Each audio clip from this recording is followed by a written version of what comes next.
Shalom, shalom, chavrim. I'm Steve Ben-Nun. You're watching Israeli News Live, and I wanted to update you guys from our broadcast last night. U.S. Supporting air forces there struck the Iranian Guard in southern Syria. That is Al-Bukhmal province there, or Al-Bukhmal, the little Syria there just south of Deir ez-Zor, close to the Iraqi border with Syria.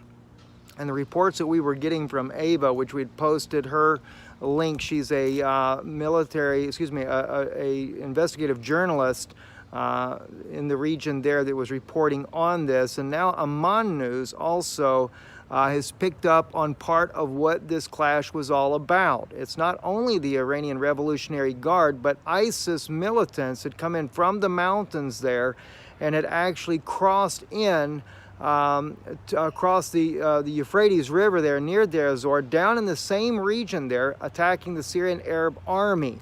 There have been so far 31 confirmed dead in the early reports that are coming out, according to Amman News, of the Syrian Arab army, and only 4 of the ISIS militants have been killed in this major clash. Also, we are getting reports that the military airfield of Deir ez-Zor was also struck, which undoubtedly the U.S. forces were striking that particular position there.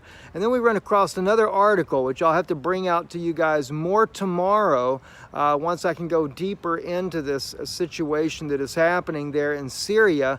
But we've also discovered information coming out that one of the oil fields east of the Euphrates River there is paying out $1,000 a day to ISIS militants. And that's for protection. That's kind of odd, isn't it? In fact, the Syrian Defense Forces, which is something that is backed by the U.S. military, has been working with the ISIS militants, according to the article that we were reading earlier today.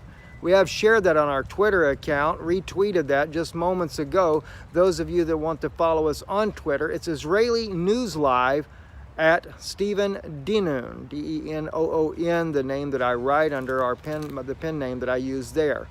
Check it out there. You can see more of the information. We've also been retweeting the different news articles there on Twitter, so you can actually see that.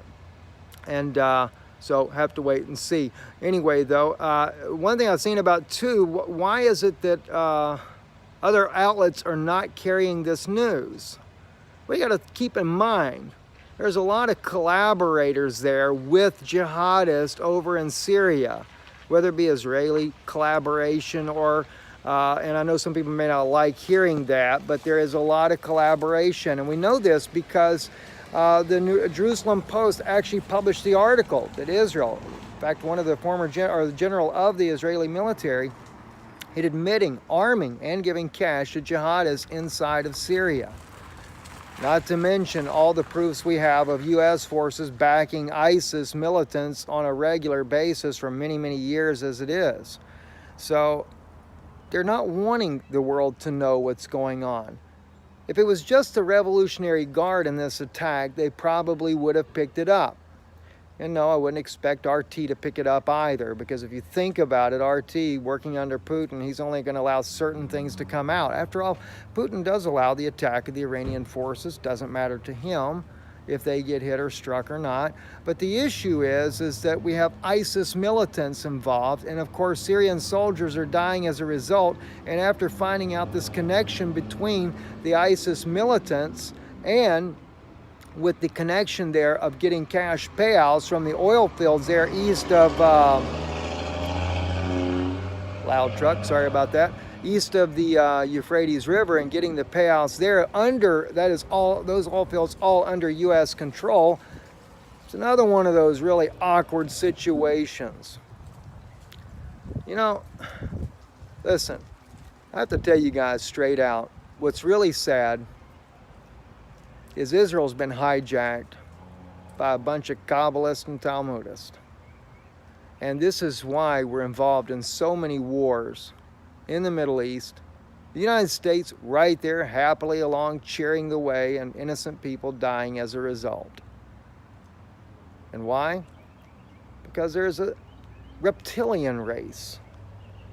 This is really a cry and a shame for the true Israelis that are living in Israel today. You have no idea what real Israelis go through and how they cannot speak out, because if they were to expose this reptilian race that is in power, they would be in a world of mess.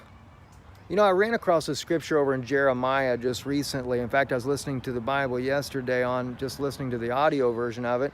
And Jeremiah spoke about how that God would send serpents and cockatrices among them. This is Jeremiah speaking. This is not talking about during the times of Moses in the wilderness and the serpents that were biting them. And, you know, Moses raises up the brass serpent so they could live. This is Jeremiah prophesying of it in the very same chapter that he prophesies the coming of Yeshua.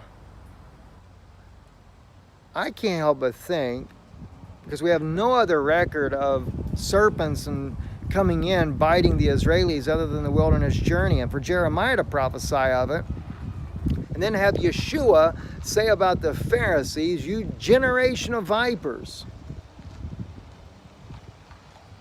Serpents, he calls them.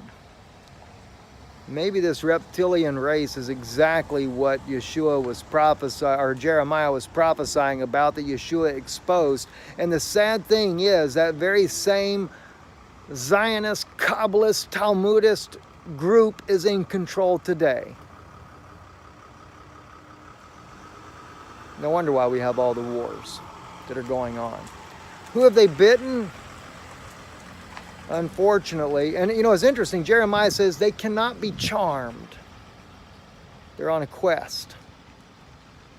And not only do the people all around the world suffer from this evil demonic influence, but also true Jews living in Israel today.